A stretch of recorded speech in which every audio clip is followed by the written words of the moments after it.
জগমন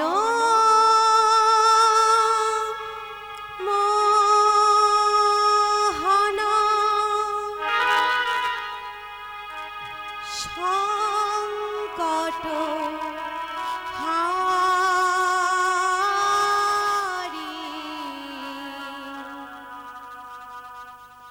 হে গিরি ধারি তুমি কৃষ্ণ মুরারি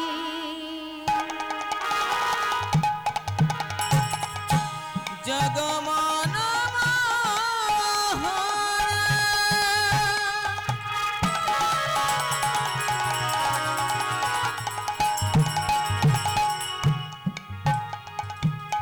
সংকট হারি হে গিরিধারি তুমি কৃষ্ণ মুরারি জগমন মোহন সংকট হারি হে গিরিধারি তুমি কৃষ্ণ মুরারি জগমন সংকট হারি হে গিরিধারী তুমি ইন্দ্র বিহারী হে গিরিধারি তুমি কৃষ্ণ মুরারি হে গিরিধারি তুমি কৃষ্ণ মুরারি হে গিরিধারি তুমি কৃষ্ণ মুরারি হে গিরিধারি তুমি কৃষ্ণ মুরারি হে গিরিধারি তুমি কৃষ্ণ মুরারি হে গিরিধারি তুমি কৃষ্ণ মুরারি হে গিরিধারি তুমি কৃষ্ণ মুরারি হে গিরিধারি তুমি কৃষ্ণ মুরারি জগমন মোহন সংকট হারি হে গিরিধারি তুমি কৃষ্ণ মুরারি জগমন সংকট হারি হে গিরিধারি তুমি কৃষ্ণ মুরারি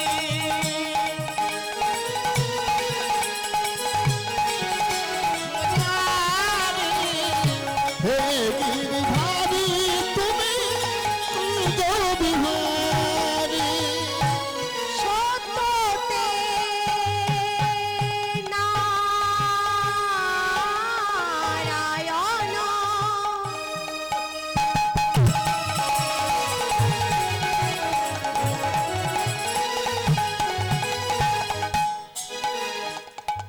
ত্রেতায় তুমি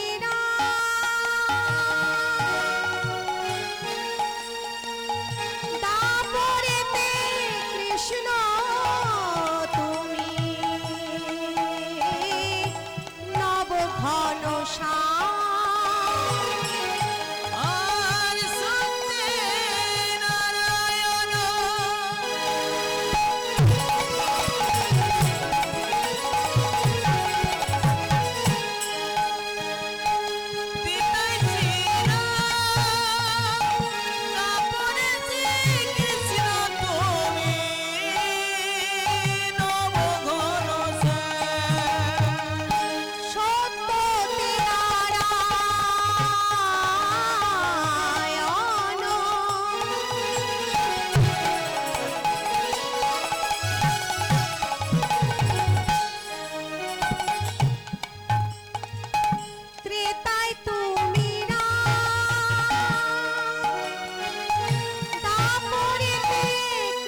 নব ঘন শ্যাম। বলিতে গৌরাঙ্গ রূপে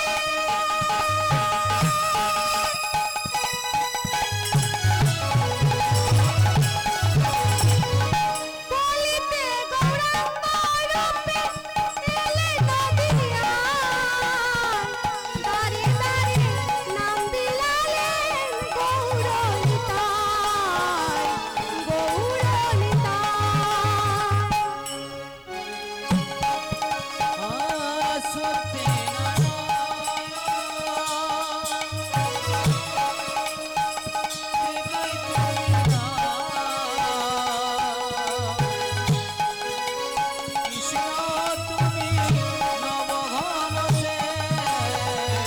জগমন মোহন সংকট হারি, হে গিরিধারী তুমি কৃষ্ণ মুরারি।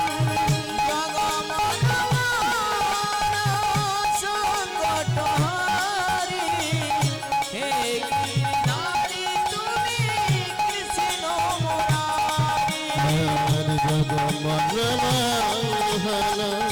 তুমি রহারে, হে গিরিধারী তুমি গৌরবিহারী। নাম ভজ নাম জপ, রাধে রাধে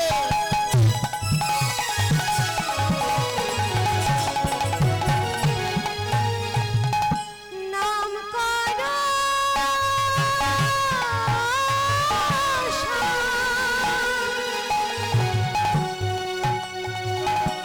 অনন্ত শ্রীকৃষ্ণের নাম মহিমায় অপার। নাম ভজ নামে জপ।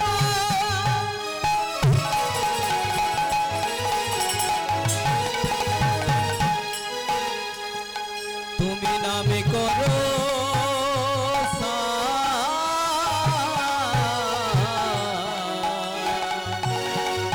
আর অনন্ত শ্রীকৃষ্ণ নাম মহিমায় অপার। আমার বহিরঙ্গে লাল, অন্তরঙ্গে শ্যাম, দুই মিলে এক হলো গৌর গুণধাম। বহিরঙ্গে অন্তরঙ্গে শ্যাম, দুই মিলে এক হলেন গৌর গুণধাম। আমার বহিরঙ্গে লাল, অন্তরঙ্গে শ্যাম, দুই মিলে এক হলো গৌর গুণধাম। আর বহিরঙ্গে রাত, অন্তরঙ্গে শ্যাম, দুই মিলে এক হলেন গৌর গুণধাম। আমার গৌর গুণধাম, আমার নিতাই গুণধাম। গৌরী গুণধাম আমার নিতাই গুণধাম। আমার গৌর গুণধাম, আমার নিতাই গুণধাম। আমার গৌর গুণধাম, আমার নিতাই গুণধাম। আমার গৌর গুণধাম, আমার নিতাই গুণধাম। আমার গৌর গুণধাম, আমার নিতাই গুণধাম। আমার গৌর গুণধাম, আমার নিতাই গুণধাম। আমার গৌর গুণধাম, আমার নিতাই গুণধাম। আমার গৌর, আমার গৌর গুণধাম, আমার নিতাই গুণধাম। আমার গৌরী গুণধাম আমার নিতাই গুণধাম। আমার গৌর গুণধাম, আমার নিতাই গুণধাম। আমার গুণধাম, আমার নিতাই গুণধাম। আমার গৌরী গুণধাম আমার নিতাই গুণধাম। হে কৃষ্ণ করুণা সিন্ধু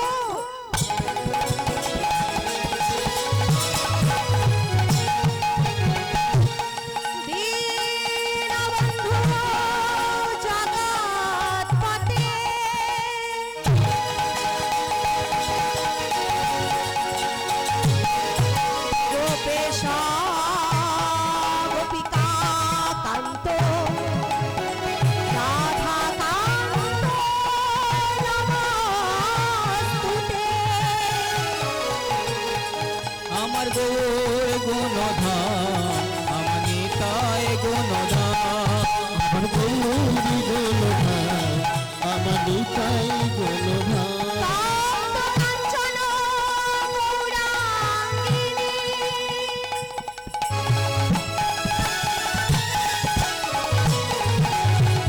রাধে বৃন্দাবনেশ্বরী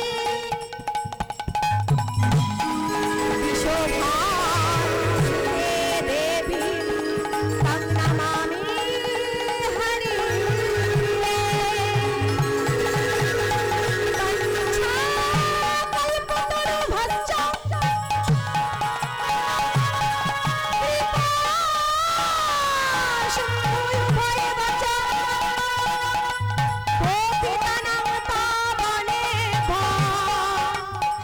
বৈষ্ণবে নমঃ গুরু ব্রহ্মা গুরু বিষ্ণু গুরুদেব মহেশ্বর গুরু সাক্ষাৎ পরম ব্রহ্মা তস্मै শ্রী গুরবে নমঃ আমার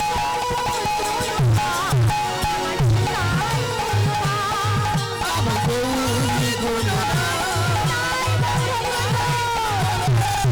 আমার গৌরী গুণধাম আমার নিতাই গুণধাম আমার গৌর গুণধাম আমার নিতাই গুণধাম আমার গৌরী গুণধাম আমার নিতাই গুণধাম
জয় নিতাই জয় গৌ জয় রাধেশ্যাম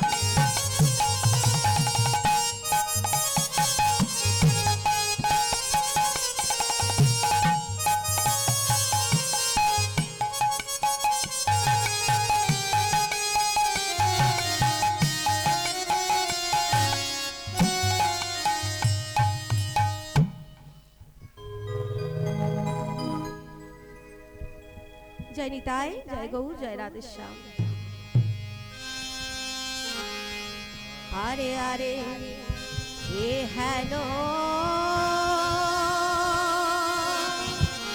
আরে এ হেন এ হ্যালো গো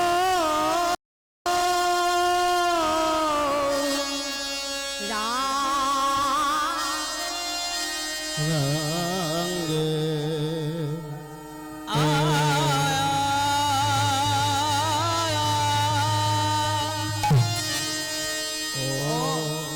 ওহে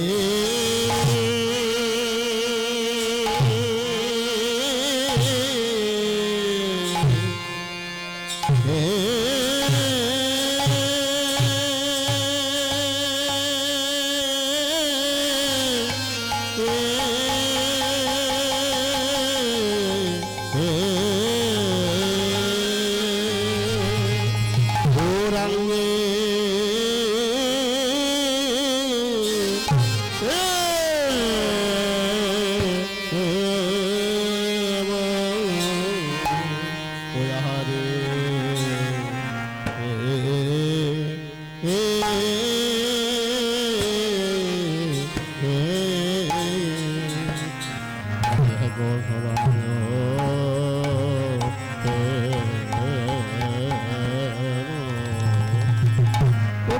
হাবি মরি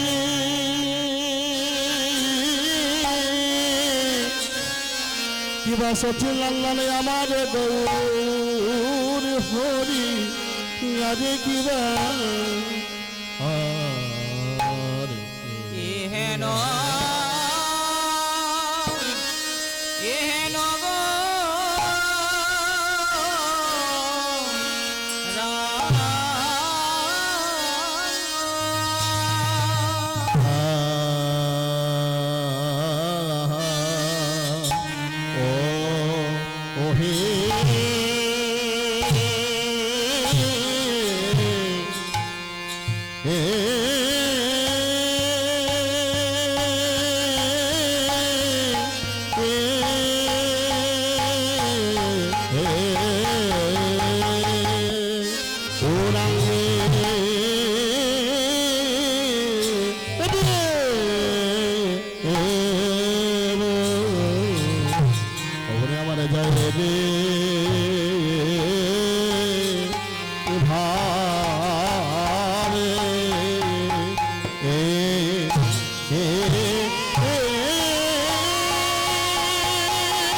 গো রে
করে গেল গোপত গো রাঙ্গ প্রেম আরে কি বা গোপ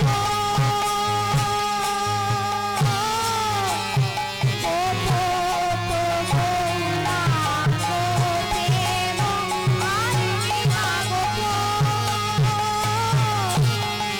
গোপত গো রাঙ্গ প্রেম আরে কি বা গোপ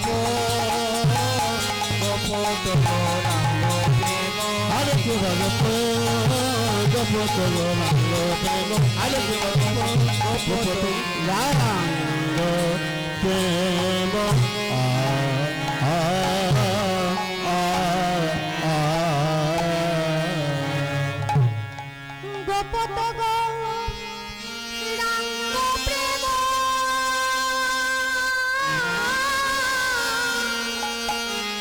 গোপত রাঙ্গ প্রেম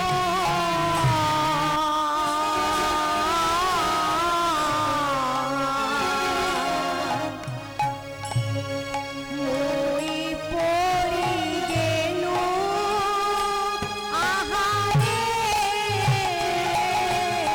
ময়না গোপত গো কিবা গোপত গো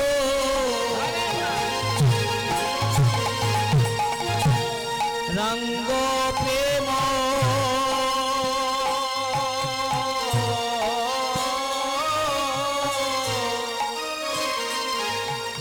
আজ গোপত গো রঙ্গ প্রেম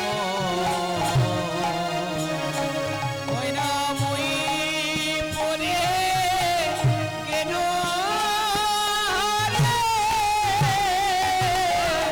ভালো তো করি না আরে ভালো তো করি না ভালো তো করি না ভালো তো করি না ওরার সঙ্গে প্রেম করি না ভালো তো করি না তোরা শোনে প্রেম করে কাজ ভালো তো করি না ওরার সঙ্গে প্রেম করি না ভালো তো লালা গোল সঙ্গে প্রেম কোনো কাজই ভালো তো করি না আগেতে না জেনে শুনে কাজ ভালো তো করি না আগেতে না জেনে শুনে কাজ ভালো তো করি না আগেতে না জেনে শুনে কাজ ভালো তো করি না না আগে তো না জেনে শুনে কাজ ওরার সঙ্গে প্রেম বলি আগে তো না জেনে শুনে বলি আগে তো না জেনে শুনে তোরা শোনে প্রেম বলি আগে তো না জেনে শুনে তোরা শোনে প্রেম বলি আগে তো না ভালো তো করি না গোপত গো রঙ্গ প্রেম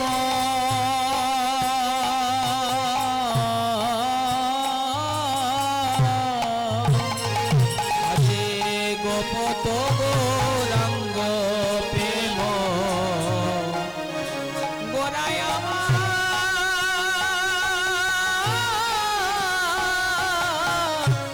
মুই পরে কেন আনে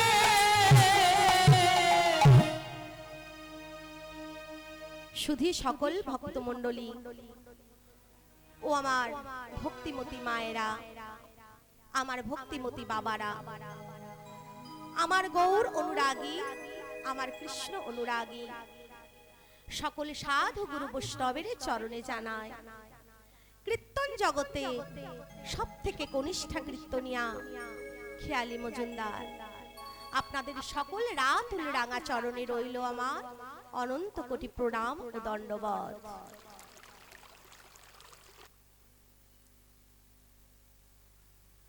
আর রইল সমস্ত দেবদেবীর চরণে আমার প্রণাম। এখানেই শেষ নয়, পৃথিবীতে যত মানব মানবী পশু পাখি বৃক্ষ গুল্ম লতা খেচর তাদের রাতুল রাঙা চরণে রইল আমার অনন্ত কোটি প্রণাম ও দণ্ডবত। নিতাই গৌর হরি বল হরি বল হরি বল। এতক্ষণ আমি একটি পদ আস্বাদন করলাম। পদটা তো বাবা মহাজনী পদ, আমার আপনার লেখা পদ নয়। তাই ভুল হবারও কথা নয়। তা পথটা কি ছিল? এহেন গৌরাঙ্গ প্রেম কেন বা করিনু, গোপত গৌরাঙ্গ প্রেম মই পড়ি গেল। নবদ্বীপের এক সখী আর এক সখী বলছে, সখী রে, ওই নবদ্বীপ চন্দ্র গৌর সুন্দরের সঙ্গে আমি প্রেম করে ভালো কাজ করিনি। সখী বলছে, কেন এই কথা বলছিস? আমার গৌর সুন্দরকে যে দেখবে সেই তো ভালোবেসে ফেলবে, তাই না মা? ভগবানকে ভালো না বেসে থাকা যায়? আজকে ভগবানকে ভালোবাসেন বলেই তো এই আপনারা এখানে ছুটে এসেছেন, আমাকে তো দেখতে আসেননি। ভগবানকে ভালোবাসেন, তার নামে দুটো হরি কথা কৃষ্ণ কথা শ্রবণ করতে আজকে এই হরি বাসরে এসেছে। কই সবাই তো আসতে পারে না, কেন না? তারা ভগবানকে ভালোবাসে না। ভগবানকে ভালোবাসতে হলে মা সে ঘরে থাকতে পারে না, তাকে ঘর থেকে বাহির হতে হয়। যদি বলেন কেন, এখানে তো মাইকের ব্যবস্থা হয়েছে, আপনারা মন করলে বাইরে থেকেও শুনতে পারতেন, কিন্তু না, ভগবানের কথা হরি কথা কৃষ্ণ কথা শ্রবণ করতে হলে বাবা এখানে ছুটে আসতেই হবে। তাই এক সখী আর এক সখীকে বলছে, না রে সখী, ওই নবদ্বীপ গৌরচন্দ্রের সঙ্গে আমি প্রেম করে তো ভালো কাজ করিনি, আবার ওই রূপে নয়ন দিয়েও আমি ভালো কাজ করিনি। কেন এই কথা বলছিস? আমার গৌর সুন্দরের রূপের সঙ্গে কার তুলনা? কারোর তুলনা হয়? তুই কার তুলনা করবি বল? গগনে চন্দ্র দেবতা, তার রূপ আছে, তারও কলঙ্ক আছে। কি গো মা, কলঙ্ক নেই? আমরা বলি না যে চন্দ্রের কলঙ্ক আছে, চাঁদের কলঙ্ক আছে, আমরা তো বলি। তাহলে তার রূপ আছে কিন্তু তারও কলঙ্ক আছে, কিন্তু আমার গৌর সুন্দরে কোনো কলঙ্ক নেই। তাই সখী বলছে, শোন, আমার গৌর সুন্দরী রূপের সঙ্গে কারুর তুলনা করিস না। তা গগনে চন্দ্র দেবতা, তার কেন কলঙ্ক হয়েছিল মা? কেন কলঙ্ক হয়েছিল? তিনি গুরু বৃহস্পতির স্ত্রী তারা রূপে আকৃষ্ট হয়েছিলেন। তাই গুরু বৃহস্পতি চন্দ্র দেবতাকে অভিশাপ দিয়েছিলেন, চন্দ্র, তোমার এত দুঃসাহস, তুমি যে রূপ যৌবনে বড়াই করো, তুমি যে রূপ যৌবনে অহংকার করো, আমি তোমায় অভিশাপ দিলাম, তোমার 16 দিনে 16 কলা চাঁদ এক কলা করে ক্ষয়ে ক্ষয়ে যাবে। গুরু বাক্য বাবা লঙ্ঘন করার নয়। কে বলল? শাস্ত্র বলল। শাস্ত্র কি বলল?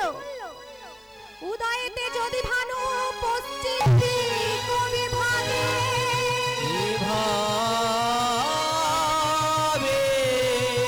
বিকশিত যদি পদ্ম পর্বত শিখরাগ্রে, শিখরাগ্রে বিচলিত যদি মেরু শীতলং জাতি বর্ণি, নাটলুক্তি খনু বাক্য সৎজনে না কদাচন, সজ্জনে না পরাজন। তাহলে শাস্ত্রে কি বললো মা? শাস্ত্রে বলছে উদয়েতে যদি ভানু পশ্চিম দিক বিভাগে। আজকে সূর্য কোন দিকে ওঠে বাবা? সূর্য পূর্ব দিকে ওঠে। তাহলে পূর্বের সূর্য পশ্চিমে উঠলেও উঠতে পারে যদি আমার ভগবানের ইচ্ছা হয়। বিকশিত যদি পদ্ম পর্বত শিখরাগ্রে, পদ্ম ফুল কোথায় ফোটে? পদ্ম ফুল ফোটে জলে বা সরোবরে। তাহলে জলের পদ্ম পাহাড় বা পর্বতেও ফুটতে পারে যদি আমার ভগবানের ইচ্ছা হয়। বিচলিত যদি মেরু শীতলং জাতি বর্ণি, আমাদের পৃথিবীর সুমেরু দিক পরিবর্তন হলেও হতে পারে যদি আমার ভগবানের ইচ্ছা হয়। তাহলে মা ভগবানের ইচ্ছাই সব হয়, তাই না? সূর্য উঠছে, চাঁদ উঠছে, অন্ধকার নেমে আসছে, কিন্তু নটলুক্তি খনু বাক্য সৎজনে ন কদাচ। অর্থাৎ সাধুগুরু বৈষ্ণবের কথা তলাবার সাধ্য স্বয়ং ভগবানেরও নেই। কেন? ভগবান পারে না এমন তো কোনো কাজ নেই। তাহলে সাধুগুরু মুনি ঋষিদের কথা তলাবার সাধ্য তার নেই কেন? কারণ সাধু ঋষিরা খুব কাছের ভক্ত ভগবানের, তারা খুব কাছ থেকে ভগবানের তপস্যা করে, তাই তারা তার কৃপা লাভ করতে পারে। তাই সাধু মুনি ঋষিরা যা যা লিখে যাবে ভগবান অক্ষরে অক্ষরে পালন করবে তা। এর একটা ছোট্ট উপমা দিই। রামচন্দ্রের যখন জন্ম হয়েছিল তার প্রায় 60,000 পূর্বে রামায়ণ রচনা হয়েছিল। তাহলে ত্রেতা যুগে রামচন্দ্র যখন নব নব লীলা করেছিলেন, তখন তার রামায়ণে যে কি কি লেখা ছিল তিনি জানতেন। রামায়ণে লেখা ছিল তার স্ত্রীকে হরণ হতে হবে, তাই না? হ্যাঁ, তাহলে তিনি জেনে শুনে তার স্ত্রীকে হরণ হতে দিয়েছিলেন। হ্যাঁ গো বাবা, আপনারা যদি জানতে পারেন যে আপনার ঘরে স্ত্রী বা সন্তান কোনো বিপদে পড়েছে, আপনারা হাত পা গুটিয়ে বসে থাকবেন? থাকবেন না। কি করবেন?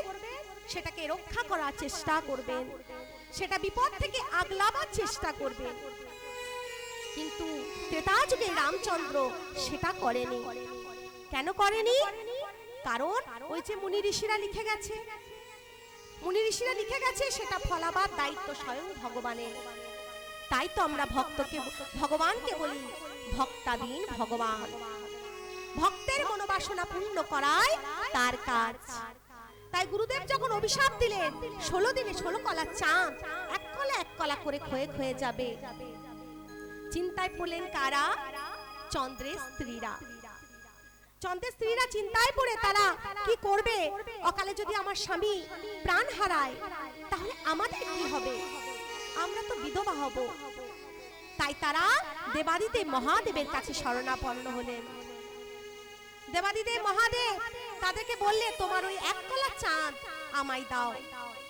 সেই এক কলা চাঁদ যেটা অবশিষ্ট ছিল, সেই এক কলা চাঁদ নিয়ে আজকে মাথার জটার উপরে তিনি ধারণ করলেন আর বললেন যাও তোমরা গুরুদেবের কাছে কৌশলে জেনে নাও। তা গুরুদেবের কাছে কৌশলে জেনে নিলেন তার স্বামীর কি করে প্রাণ ফিরে পাবো। আজকে গুরুদেব যখন বললেন প্রবাস তীর্থে স্নান করালে সে আবার পূর্ণ রূপ ফিরে পাবে, তারা তখন ছুটতে গিয়ে দেবাদিদেব মহাদেবের কাছে ওই এক কলা চাঁদ নিয়ে গেল ওই প্রবাস তীর্থে স্নান করায় গগনে চন্দ্র দেবতা আবার আলোয় আলোকিত হয়ে উঠল। নিতাই গগনে চন্দ্র দেবতা আবার তার প্রাণ ফিরে পেল, আলোয় আলোকিত হয়ে উঠল। তাই নবদ্বীপের সখী আরেক সখীকে বলছে, সখী রে, ওই গৌরচন্দ্র সঙ্গে প্রেম করে আমি ভালোই কাজ করেছি, তাই ওর রূপের সঙ্গে কারোর তুলনা হয় না। কোটি কোটি চন্দ্রের সমতুল্য হলো আমার গৌর হরির রূপ, তাই না? তাই আমার গৌর হরির রূপের সঙ্গে কারোর তুলনা হয় না। আর কি বলছেন? ঘরে গুরু জনের জ্বালা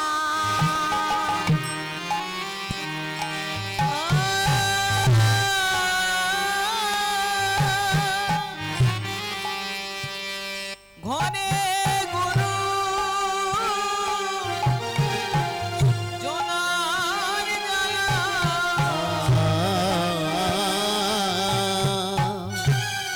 ঘরে ঘরে জানাই জানা আমি সহিতে না পারি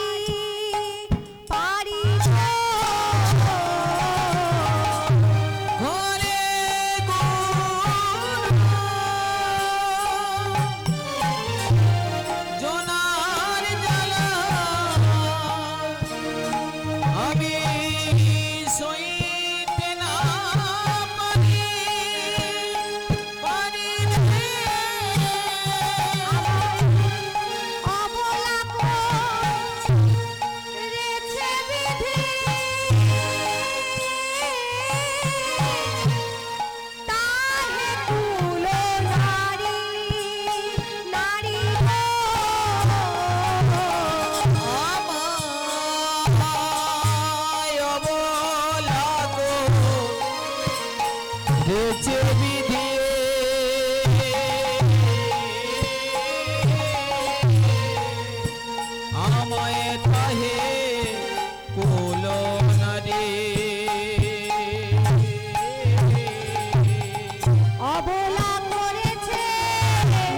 অবলা করেছে অবলা করেছে অবলা করেছে গুরুজনের বঞ্চনা অবলা করেছে গুরুজনার গঞ্জনা অবলা করেছে বলার কিছুই উপায় নাই গো অবলা করেছে নানা কিছু উপায় নাই গো অবলা করেছে গুরুজনের বঞ্চনা অবলা করেছে গুরুজনার গঞ্জনা অবলা করেছে বলার কিছুই উপায় নাই গো অবলা করেছে নানা বলা কিছু উপায় নাই গো গুরুজনের রে বলা কিছু উপায় নাই গো বলা কিছু উপায় নাই গো নানা বলা কিছু উপায় নাই গো রে বলা কিছু না অবলা করেছে অবলা করেছে বিধি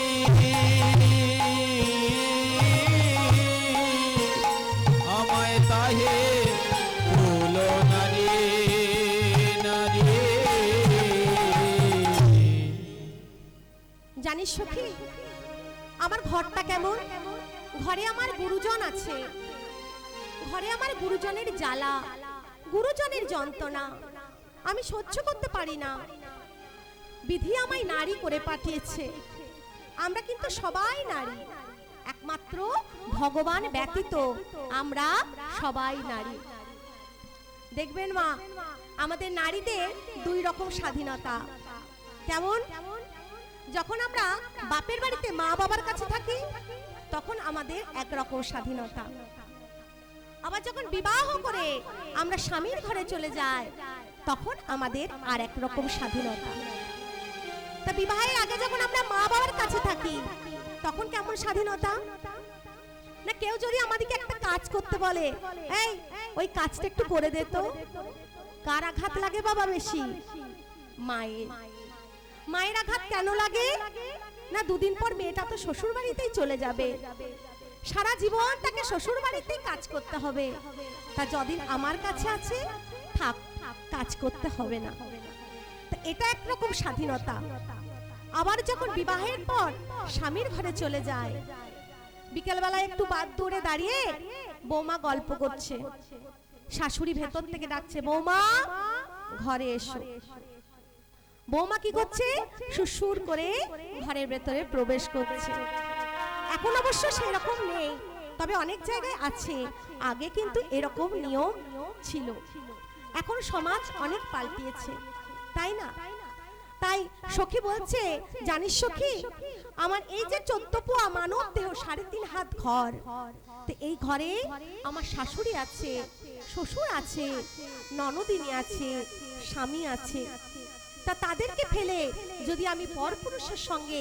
দেখা করি তাহলে সমাজ আমায় ভালো চোখে নেবে না তাই বলছে গুরুজনের কথা শুনতে হয় আমরা গুরুজনের কোনো কথা অবাধ্য হয়ে যখন আমরা বাইরে বেরিয়ে যাই ঠাকুর করুক না করুক কোনো বিপদ হলো তখন আমরা কাকে আশ্রয় করি কাকে দোষ দিই বলি ভগবানের কোনো বিচার নেই কেন বলি ভগবান কি করলো আমি হরিকে ডাকলাম না তার চরণে আমি আশ্রয় নিলাম না আমার হৃদয়ে তাকে আশ্রয় দিলাম না আর বিপদে পড়লে হরি আমায় রক্ষা করবে করবে না তাই তুমি হরিকে ডাকো তার চরণে তুমি আশ্রয় নাও তাকে তোমার হৃদয়ে আশ্রয় দাও তাহলে তুমি বিপদে পড়লে হরি তোমায় রক্ষা করবে তাই না বাবা তাই বলছে ঘরে গুরুজনের জ্বালা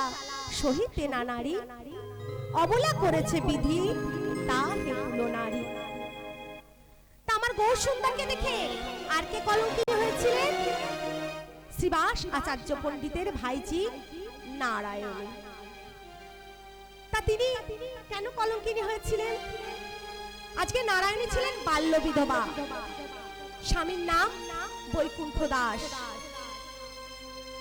মহাপ্রভুর কালের কথা প্রায় আজ থেকে 500 থেকে 550 বছর পূর্বে মহাপ্রভু যখন নব লীলা করেছিলেন তখনকার দিনে দেখবেন বাবা সমাজে নারীদের অর্থাৎ মেয়েদের খুব ছোট্ট অবস্থায় বিবাহ দেওয়া হতো কোনো কারণে যদি স্বামী মারা যেত কোনো কারণবশত, তা সেই মেয়েকে সারা জীবন বৈধব্য যন্ত্রণা ভোগ করতে হতো। শুধু বৈধব্য যন্ত্রণা নয়, তাকে শ্বশুর বাড়ি থেকে বাপের বাড়িতেও বসিয়ে দিয়ে যাওয়া হতো। তাহলে তার সারাটা জীবন কিন্তু নষ্ট হয়ে গেল, তাই না বাবা? আর এদিকে আমার মহাপ্রভু প্রত্যেকদিন শ্রীবাসের আঙিনায় বসে বসে তিনি হরিনাম সংকীর্তন করেন।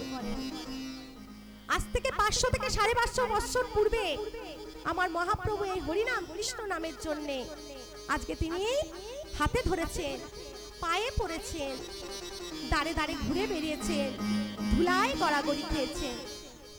শুধু বলেছে একবার তোমরা কৃষ্ণ নাম করো, একবার তোমরা হরিনাম করো। তিনি বলেছিলেন পৃথিবীতে আছে যত নগর আদি গ্রাম, সর্বত্র প্রচার হবে মোর হরিনাম। তাহলে দেখুন আজকে 500 থেকে 550 বছর আগে মহাপ্রভু আমার যা যা বলে গেছিলেন আজকে তাই তাই ফলছে। আজকে কত মানুষ হরিনামের ভক্ত হয়েছে। শুধু শ্রাদ্ধ বাসর হরিনামের বাসর নয়, ছেলের জন্মদিনেও আজকে হরিনাম সংকীর্তন করায়। তাহলে আজকে ঘরে ঘরে হরিনাম বিলায়েছে। তাই মহাপ্রভু আমার হরিনাম সংকীর্তন করছে শ্রীবাস আঙিনায়। তা আমরা চলুন একটু হরিনাম সংকীর্তন করি, দুটি বাহু তুলে হাতে করতালি দিয়ে, হরিধ্বনি উলুধ্বনি দিয়ে। হরে কৃষ্ণ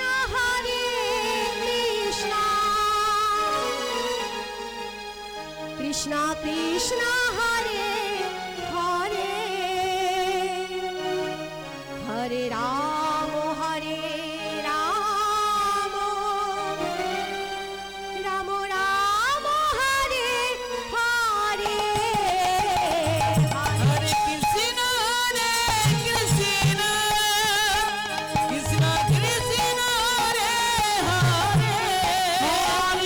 হরে রাম রাম রাম হরে হরে। কৃষ্ণ হরে কৃষ্ণ কৃষ্ণ কৃষ্ণ হরে হরে, হরে রাম রাম রাম হরে হরে। হরে কৃষ্ণ কৃষ্ণ কৃষ্ণ কৃষ্ণ হরে হরে, হরে রাম রাম রাম হরে হরে। হরে কৃষ্ণ কৃষ্ণ কৃষ্ণ কৃষ্ণ রে হরে, হরে রাম রাম রাম হরে হরে। হরে কৃষ্ণ কৃষ্ণ কৃষ্ণ হরে হরে, হরে রাম রাম রাম হরে হরে। হরে কৃষ্ণ কৃষ্ণ কৃষ্ণ কৃষ্ণ হরে হরে, হরে রাম রাম রাম হরে হরে। হরে কৃষ্ণ কৃষ্ণ কৃষ্ণ কৃষ্ণ হরে হরে, হরে রাম রাম রাম হরে হরে। হরে কৃষ্ণ কৃষ্ণ কৃষ্ণ হরে হরে, হরে রাম রাম রাম হরে হরে। হরে কৃষ্ণ হরে কৃষ্ণ কৃষ্ণ কৃষ্ণ হরে হরে, হরে রাম রাম রাম হরে হরে। হরে কৃষ্ণ কৃষ্ণ কৃষ্ণ কৃষ্ণ রে হরে,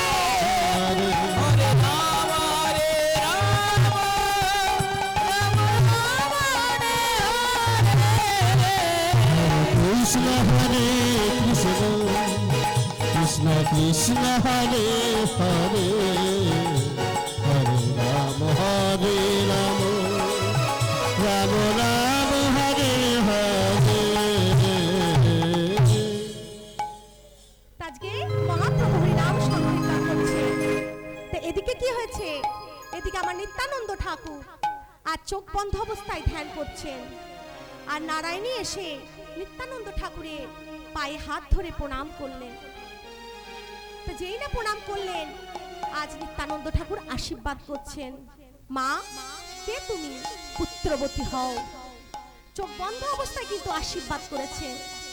তো যেই না আশীর্বাদ করেছেন, নারায়ণী আছাড় খেয়ে পড়লেন নিত্যানন্দ ঠাকুরের পায়ের তলায়। বললেন, পিতা এ কি করলে তুমি? তুমি আমায় আশীর্বাদ করলে না অভিশাপ দিলে? আমি কেমন করে পুত্রের জননী হব? আমি যে বাল্য বিধবা, আমি যে পুত্রের জননী হতে পারবো না। এই আশীর্বাদ তুমি ফিরিয়ে নাও, ফিরিয়ে নাও বলছি পিতা।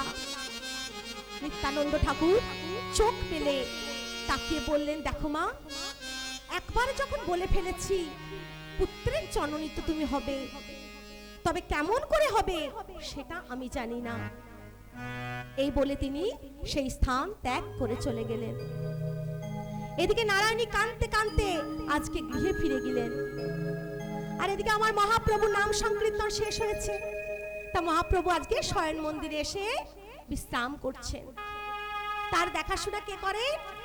নারায়ণী। নারায়ণী কি দেখাশোনা করেন? পদসেবা করেন, তাম্বুল সাজিয়ে দেন। আর মহাপ্রভু যখন মন্দির থেকে প্রস্থান করেন, তখন সেই মন্দির দেখাশোনা করেন, মার্চনা করেন। আজকে মহাপ্রভু একদিন কি করেছে? তার চর্বিত তাম্বুল নারায়ণীর হাতে দিয়ে বলেছে, নারায়ণী, নারায়ণী, এটা একটু বাইরে ফেলে দিয়ে এসো তো। নারায়ণী হাতে নিয়ে বাইরে ফেলতে যাবে, মনে মনে ভাবলেন, আচ্ছা প্রভুর উচ্ছিষ্ট খাবার আমি কেন ফেলবো? আমি কেন ফেলবো? প্রভুর উচ্ছিষ্ট খাবার মানেই তো প্রসাদ, তাই না? দেখুন বাবা, হ্যাঁ, আমরা যে কোনো ভগবানের পুজো দিতে যাই, কি করি? রেকাবি সাজিয়ে ফল মিষ্টান্ন নৈবেদ্য নিয়ে ভগবানের পুজো দিতে যায়। আচ্ছা আপনারাই বলুন, ভগবান কি খায়? খায় না। কি করে? উচ্ছিষ্ট করে। তা সেইটাকে নিয়ে এসে আমরা প্রসাদ রূপে গ্রহণ করি, তাই না? তাহলে নারায়ণী বলছে, প্রভুর উচ্ছিষ্ট খাবার আমি কেন ফেলে দেব? তা তিনি কি করেছেন? সেই চর্বিত তাম্বুল তিনি সেবা করে নিয়েছেন। তা যেদিন থেকে তিনি সেবা করেছেন চর্বিত তাম্বুল, সেদিন থেকে কিন্তু নারায়ণী গর্ভবতী। দিন যায়, মাস যায়, নারায়ণীর গর্ভ বেড়েই চলে। পাড়া প্রতিবেশী আত্মীয় স্বজন আস্তে আস্তে সবাই জানাজানি হয়ে যায়। জানাজানি হতে হতে খবর যায় কোথায়? গ্রামের মোড়ল আর পণ্ডিত বর্গদের কাছে। তা সেই গ্রামের পণ্ডিত বর্গদের কাছে যখন খবর যায়, তারা ছুটতে এসে শ্রীবাসের আঙিনায় শ্রীবাসকে বলে, শ্রীবাস, এ কি শুনছি? তোমার ভাইজি নাকি গর্ভবতী? কেমন করে হলো? তোমার ভাইজি তো বাল্য বিধবা। হ্যাঁ, তাহলে তিনি কি করে গর্ভবতী হলেন?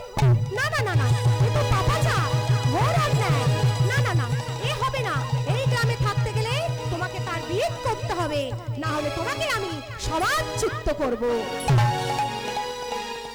যেই নাই কথা বললো বাবা, শ্রীবাস ঝরঝর করে কেঁদে ফেললো। নারায়ণীকে বলছে, নারায়ণী, এখনো সময় আছে মা আমার, বল আমায়, খুলে বল, তোর এই পাপ কি করে হলো? নারায়ণী বলছে, পিতা, আমি জ্ঞান তো কোনো অন্যায় করিনি, আমি জ্ঞান তো কোনো পাপ করিনি, কিন্তু এটা যে কি করে হলো আমি নিজেও জানি না। পিতা, তুমি বিশ্বাস করো। শ্রীবাস পণ্ডিত বলছে, নারায়ণী, আমি তো বিশ্বাস করলাম, কিন্তু নবদ্বীপের সমাজ কি বিশ্বাস করবে? তাই বল মা। তা নারায়ণী বললেন, পিতা, এক কাজ করো, আমি আমার প্রভুকে একটু মনের কথা খুলে বলি। তিনি তো অন্তর্যামী, তিনি তো সবার মনের কথা বোঝেন, তিনি বলে দেবেন যে আমার উপায় কি। আজকে নারায়ণী ছুটতে ছুটতে গেলেন আমার মহাপ্রভুর কাছে। প্রভুর কাছে গিয়ে কেঁদে কেঁদে বলছেন, প্রভু প্রভু তুমি তো অন্তর্যামী, তুমি তো সবার মনের কথা বোঝো, তুমি আমায় বলে দাও এই পাপ কি করে হলো, আমি গর্ভবতী কেমন করে হলাম, আমি তো জ্ঞান তো কোনো অন্যায় করিনি, আমি জ্ঞান তো কোনো পাপ করিনি, বিশ্বাস করো প্রভু, তাহলে আমি কি করে গর্ভবতী হলাম। আজ যখন প্রশ্ন করলেন মহাপ্রভুকে, যখন কোনো উত্তর দিচ্ছেন না প্রভু আমার, তখন নারায়ণী রেগে গিয়ে বলছেন, শোনো প্রভু, আজকে তুমি যদি বলো না বলো যে আমি কেমন করে গর্ভবতী হলাম, এই পাপ আমার কি করে হলো, তাহলে এই প্রাণ আমি আর রাখবো না।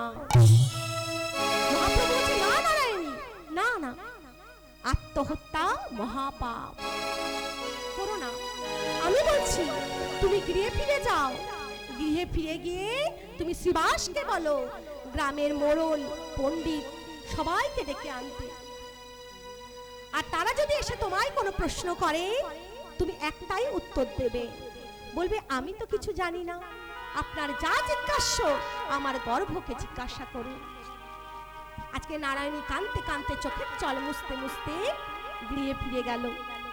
গৃহে ফিরে গিয়ে শ্রীবাসকে সব বলায় শ্রীবাস পণ্ডিত গ্রামের মোড়ল আর পণ্ডিতদের খবর দিলেন বিচার করতে আসবেন। তা তারা খবর পেয়ে শ্রীবাসের আঙিনায় যখন এলো, এসে শ্রীবাসকে বলছে, শ্রীবাস বলো তোমার ভাইজির গর্ভবতী হওয়ার কারণ বলো। নারায়ণী তখন বলছে, শুনুন পণ্ডিত বর্গ, আমি জ্ঞান তো কোনো অন্যায় করিনি, আমি জ্ঞান তো কোনো পাপ করিনি, তবে এই পাপ কেন হলো কি করে হলো আমি নিজেও জানি না, তবে আপনাদের যা যা জিজ্ঞাস্য আপনারা আমার গর্ভকে জিজ্ঞাসা করুন। যখন এ কথা বলেছে বাবা, আজকে পণ্ডিত বর্গরা গর্ভরাজকে বলছে, বেশ হে গর্ভরাজ, আপনি কোন মহাপুরুষ যে ওই অবলা নারীর প্রাণ নাশ করতে চলেছেন। তখন গর্ভ থেকে কি উত্তর এলো জানেন? তখন গর্ভ থেকে উত্তর এলো, শ্রী গৌরাঙ্গ পিতামর নিত্যানন্দ গুরু, শ্রী গৌরাঙ্গ পিতামহ নিত্যানন্দ গুরু, শ্রী গৌরাঙ্গ পিতামর নিত্যানন্দ গুরু, বৃন্দাবন দাস নাম বাঞ্ছা কল্পতরু, আরে বৃন্দাবন দাসে নাম বাঞ্ছা কল্পতরু, বৃন্দাবন দাস নাম বাঞ্ছা কল্পতরু, না বৃন্দাবন দাসে নাম বাঞ্ছা কল্পতরু, আনন্দ হরে নাম, আনন্দয়ান ধরে না, আনন্দয়ান ধরে না, আনন্দয়ান হরে নাম, আনন্দয়ান ধরে না, শ্রীবাসের মনে তখন আনন্দয়ান হরে নাম, শ্রীবাসের মনে তখন আনন্দয়ার ধরে না, বৃন্দাবন দাস নাম বাঞ্ছা কল্পতরু, বৃন্দাবন দাসে নাম বাঞ্ছা কল্পতরু, মনে দাসে ধরে বাঞ্ছা কল্পতরু। বললেন, হে পণ্ডিত বর্গ, আমি কোনো ঔরস জাত সন্তান নই, আমি হলাম বাঞ্ছা কল্পতরু, আমার নাম হলো বৃন্দাবন দাস, আমার পিতার নাম শ্রী গৌরাঙ্গ মহাপ্রভু, আর আমার গুরু হলেন নিত্যানন্দ ঠাকুর, তাই আমি হলাম বাঞ্ছা কল্পতরু। তো এই বৃন্দাবন দাস পরে শ্রীমদ্ ভাগবত রচনা করেছিলেন। তাই তিনি পদকর্তা একপাশে সখী পাপাপন্ন হয়ে বলছে, কহ সখী কিবা করি জীবন কহ সখী কিবা করি জীবন কহ সখী কিবা করি জীবন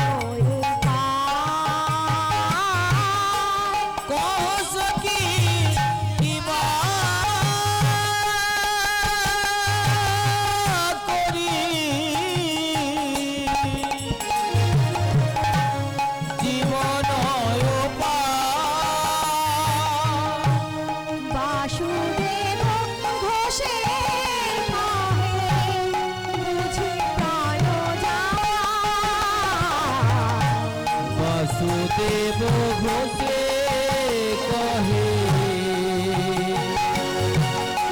বুঝি প্রাণ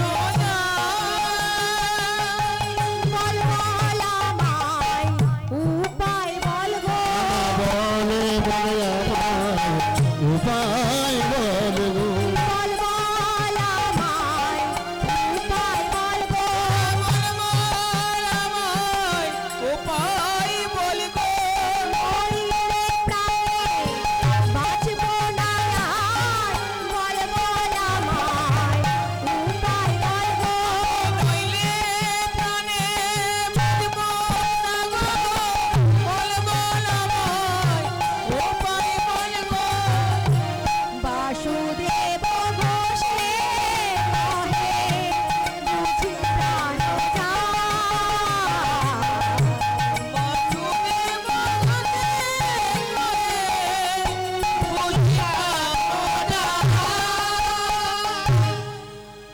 কহ সখী কিবা করি জীবন উপায়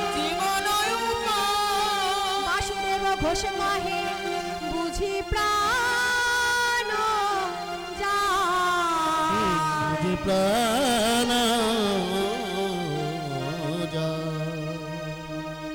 আরে বুঝি প্রাণ যাই রে এ বাসু হে বুঝি প্রাণ যাই রে বাসু কহে বুঝি প্রাণ যায় রে বাসু কহে বুঝি প্রাণ যাই রে বাসু কহে বুঝি প্রাণ যায় রে বাসু কহে বুঝি প্রাণ যাই রে বাসু কহে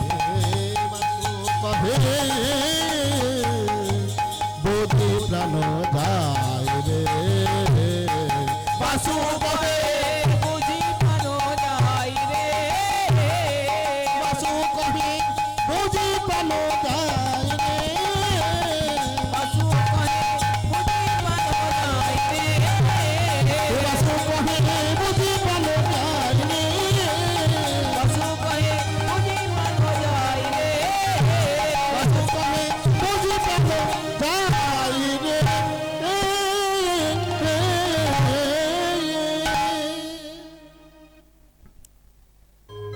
সকল ভক্তমণ্ডলী ও আমার ভক্তিমতী মায়েরা, এতক্ষণ হরিকথার মধ্য দিয়ে আমরা নবদ্বীপের আমার মহাপ্রভুর গুণ নাম আস্বাদন করলাম। এরপর আমরা নবদ্বীপ লীলা থেকে বৃন্দাবন লীলায় প্রবেশ করব। তাও মা, আমরা সবাই বৃন্দাবন যাব তো? সবাই মিলে আমরা বৃন্দাবন যাব, তাই তো? তা হ্যাঁ মা, বৃন্দাবন যেতে গেলে তো অনেক দূর রাস্তা, পয়সাও লাগবে। আমাদের হাতে সেসব নেই, নেই তো, সে সময়ও নেই, পয়সাও নেই, কিন্তু আমরা বৃন্দাবন যাব। কেমন করে যাব? আমাদের মনটাকে সুদূর বৃন্দাবনে পাঠিয়ে দেবে, তাই তো? কারণ মনের চেয়ে দ্রুতগামী যানবাহন আর নেই। মন কেমন দ্রুতগামী যানবাহন? দেখুন, এখানকার মধ্যে অনেকেই বৃন্দাবন গিয়েছেন। তাহলে যখন এই বৃন্দাবন লীলার কথা আমি বললাম, আস্বাদন করছি, তখন আপনাদের মন চলে গেল বৃন্দাবনে। আকৃতি প্রকৃতি রাধা গোবিন্দের রূপ দর্শন সব হয়ে গেল। তাহলে পৃথিবীতে এখনো পর্যন্ত কোনো বিজ্ঞানী আজ মনের চেয়ে দ্রুতগামী যানবাহন তৈরি করতে পারেনি। তাই আমরা মনটাকে বৃন্দাবনে পাঠিয়ে দেব। চলুন আমরা সবাই মিলে বৃন্দাবন যাই। मेरा मन पंछी बोले, मेरा मन पंछी बोले, उड़ वृंदावन जाओ, ब्रज की लता पता की में राधे राधे गाओ।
तपन बुझाऊ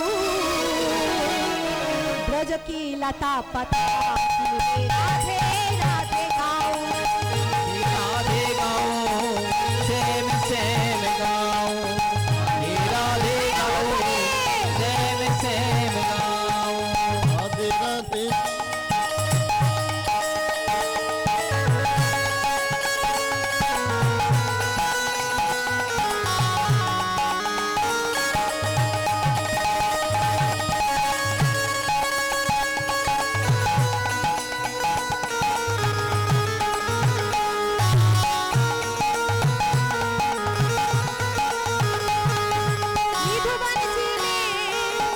निधुवन जी में जहाँ कन्हैया रास रचाती है वो सावरिया प्रेम नगरिया आँख बचाती है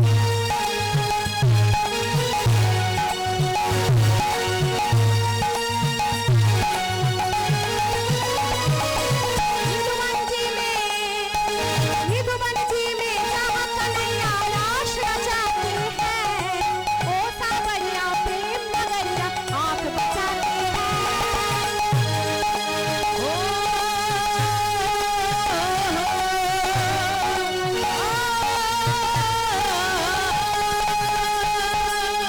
झूम झूम के नाचे सवरिया झूम झूम के नाचे सवरिया के तपन बुझाऊ ब्रज की लता पता राधे राधे गाओ राधे राधे गाओ सेम सेम गाओ राधे राधे गाओ मैं शाम शाम गाओ राधे राधे गाओ सेम सेम गाओ সবাই বৃন্দাবনে এসেছি দেখুন এই রাধা কৃষ্ণের লীলা কথা বলার মতন কোনোটাই আমার নেই না আছে বিদ্যা না আছে বুদ্ধি না আছে ভাব না আছে ভাষা কোনোটাই আমার কাছে নেই তাহলে মা আপনারা হয়তো বলবেন হ্যাঁ মা তোমার কাছে যখন কোনোটাই নেই তাহলে কীর্তন কেন করতে এসেছো আমি এসেছি আপনাদের মতন সকল ভক্তের চরণ ধুলি মাথায় নিতে শাস্ত্রে কি বললো বাবা শাস্ত্রে বলছে মুকং করতি বাচালা বাচলা পঙ্গলাং ঘয়তে গিরি লঙ্ঘায়তে গিরি যত কৃপা তমহং বন্দে তমহং বন্দে পরমানন্দ মাধব পরমানন্দ মাধবম শাস্ত্রে বললেন ধ্রুবরাও কথা বলতে পারে খোরারাও পাহাড় পর্বত অতিক্রম করতে পারে যদি আমার ভগবানের কৃপা হয় তাই আপনাদের মতন সকল ভক্তের চরণ ধুলি মাথায় নিয়ে আমার গুরুর চরণ হৃদয়ে ধরে আমার গৌর গোবিন্দের আশীর্বাদে আজকের আলোচ্য বিষয় আমি শুরু করতে চলেছি